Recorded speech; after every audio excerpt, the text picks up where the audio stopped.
Romeo and Juliet. Every high school student's nightmare. Nightmare. Hey, it's Galactiverse, and this is Shakespeare Simplified. Today I'll be talking about one of the most iconic love stories of all time. Even if you've never read it, everyone knows what the teacher's talking about when they say Romeo and Juliet. The tragic tale of two star-crossed lovers who die because of their family's feud. Believe it or not, that's how it was in William Shakespeare's time too. The story originally came from Italy, where it was quite popular. Shakespeare wrote a script and brought it to life. When people walked into the Globe Theatre, they already had a general idea of the story. The prologue of this play is a reminder of the backstory for the audience. It tells of the two fighting houses meaning families, the Capulets and the Montagues. The prologue also mentions the two star-crossed lovers, whom everybody already knows to be the title characters. If you've read the script, the prologue is told by the chorus. This does not mean that it's a musical number. The chorus is what they called the narrator back then. Act 1 begins with a couple of servants arguing. Said argument prompts Benvolio, a cousin of Romeo's, to fight with Tybalt, a cousin of Juliet's. Shakespeare is starting this play with action to draw the audience in. Prince Aeschylus comes in and stops the fight, and he tells them, "If I catch you fighting again, you die." Both sides back down, and Benvolio talks to Mr. and Mrs. Montague about Romeo. Romeo then shows up and tells Benvolio that he is in love with Rosaline. Rosaline is a young lady who I believe is a cousin of Juliet's. Romeo believes he's in love with her, but it seems rather shallow. This is pointed out later. For those of you who still think Shakespeare is boring, try looking for the humor and puns that are written into each scene. When Benvolio is talking to Romeo's parents, he says that Romeo is in the sycamore grove. This is not an actual location. The sycamore grove represents heartbreak. Sick, amor. Lovesick. Amor means love. Anyway, back to the story.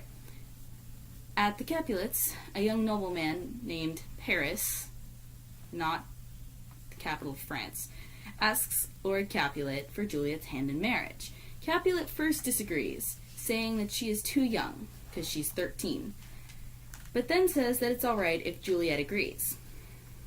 Paris is then invited to this party that the Capulets are throwing. Meanwhile, Romeo, Benvolio, and their very talkative friend Mercutio find out about this party and decide to show up uninvited. Mercutio also makes this big long speech about a dream he had. Juliet's mother informs her about Paris's intent to marry her, and Juliet replies that she will do as her parents wish. The nurse reminisces about Juliet's childhood. The nurse here does not mean a medical position. During the Renaissance, a nurse was basically a surrogate mother and governess. Women weren't allowed to attend anything higher than petty school, which is kind of like early elementary, like preschool, kindergarten. So they were sometimes educated by a governess. The nurse acted as a governess and also raised the child as well, because their parents were either too busy or didn't want to raise them. Juliet's nurse is basically her non-biological mother. When Romeo shows up at the party with his friends, he notices Juliet and instantly forgets all about Rosaline.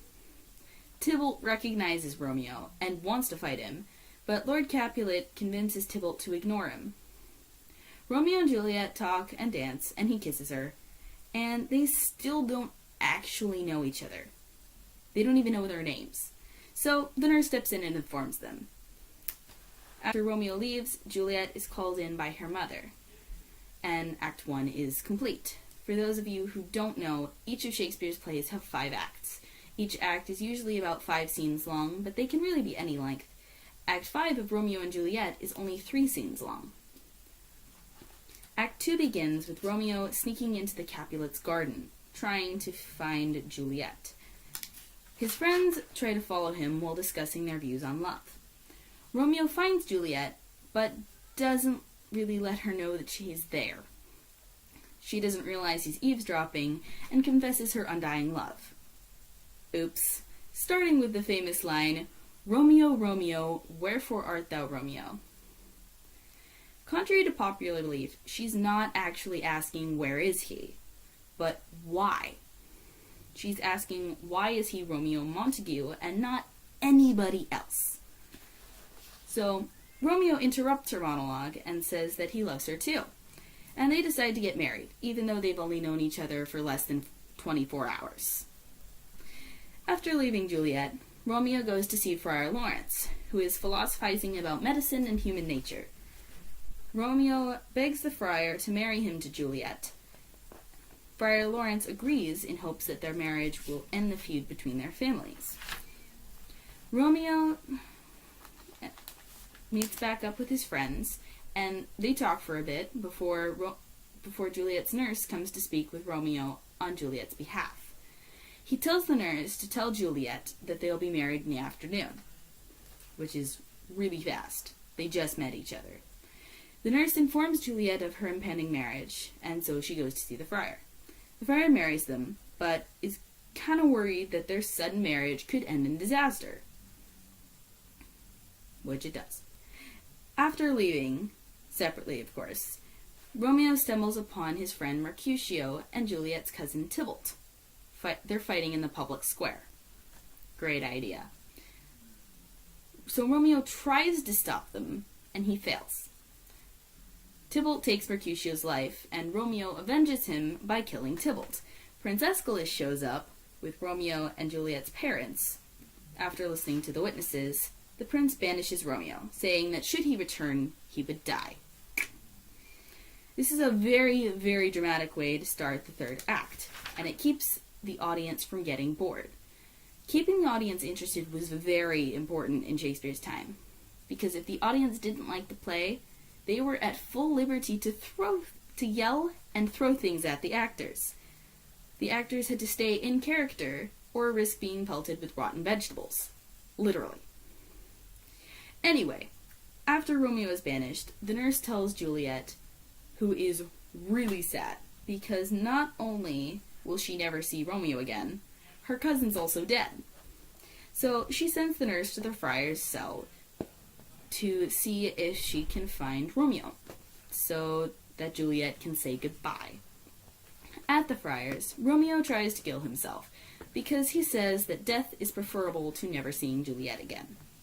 The friar points out that the prince was being lenient, and suggests that he go seek out Juliet, and then leave the city before daybreak to go to Mantua, where he will stay until they can find an alternative. Meanwhile, Paris speaks with Lord and Lady Capulet about his proposal to Juliet. At first, the Capulets decide that Tybalt's death means no marriage in the near future. Lord Capulet then changes his mind and tells Paris, "How about Thursday? 3 days should be plenty of time for her to get over her cousin's death." Paris agrees, and everyone goes to sleep. The next morning, the Capulets inform Juliet of her upcoming marriage to Paris. To her father's surprise, Juliet refuses.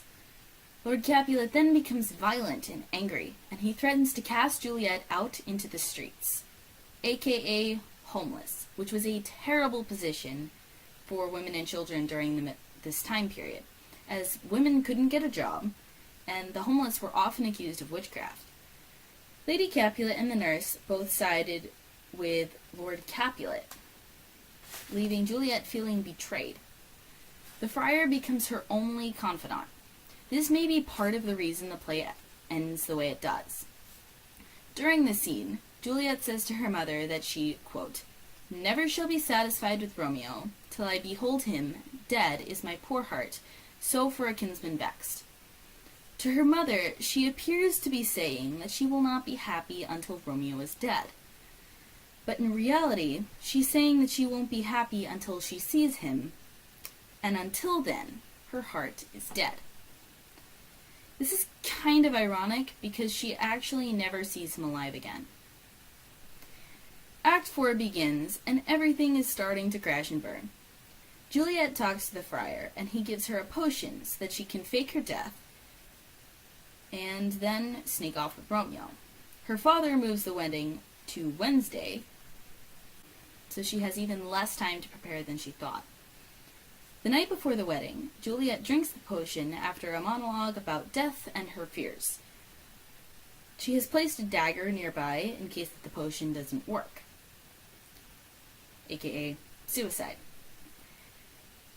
The potion works though, and the next morning, the nurse arrives to wake her and sends everyone into panic mode. The wedding is cancelled, obviously. Romeo learns of Juliet's death.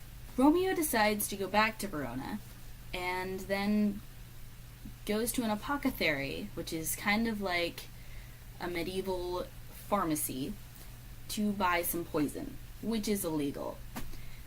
So, at first the apothecary doesn't sell it to him, but then he bribes them with a lot of money and walks away with the poison in his pocket. Friar Lawrence sent Friar John with a message to Romeo that says, "Hey, guess what? She's not actually dead, we're faking it."